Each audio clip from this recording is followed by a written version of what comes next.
să moară Ștefan, multă jale a fost în țară, și la patul lui de moarte toți boierii se adunară, și la patul lui de moarte toți boierii se adunară. Tristă-i mănăstirea Putna, porțile deschise așteaptă, strălucit convoi ce vine și spre ea încet se îndreaptă, strălucit convoi ce vine și spre ea încet se îndreaptă.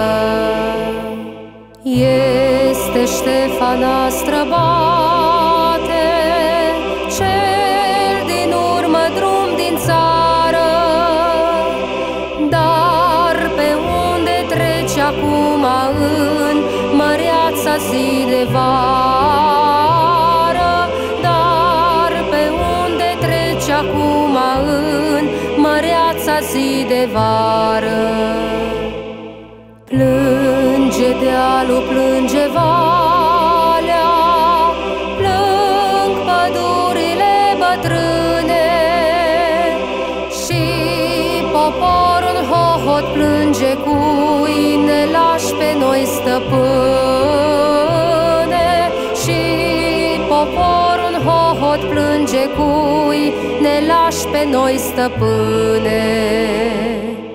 Eu vă las în grija mare a lui Dumnezeu cel Sfânt, să stați strajă la hotare, să păziți acest pământ, să stați strajă la hotare, să păziți acest pământ.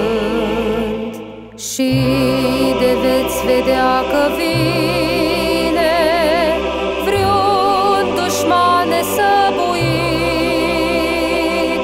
să strigați atunci la mine voi, săriși din mormânt, să strigați atunci la mine voi, săriși din mormânt. Toți copiii României sunt din neamul lui Traian, și în fiecare suflet se mai naște un Ștefan, și în fiecare suflet se mai naște un Ștefan. Jos în vale, sus pe creste, tuturora dați de veste, Ștefan Vodă al Moldovei, Ștefan Vodă mai trăiește, Ștefan Vodă al Moldovei, Ștefan Vodă mai trăiește.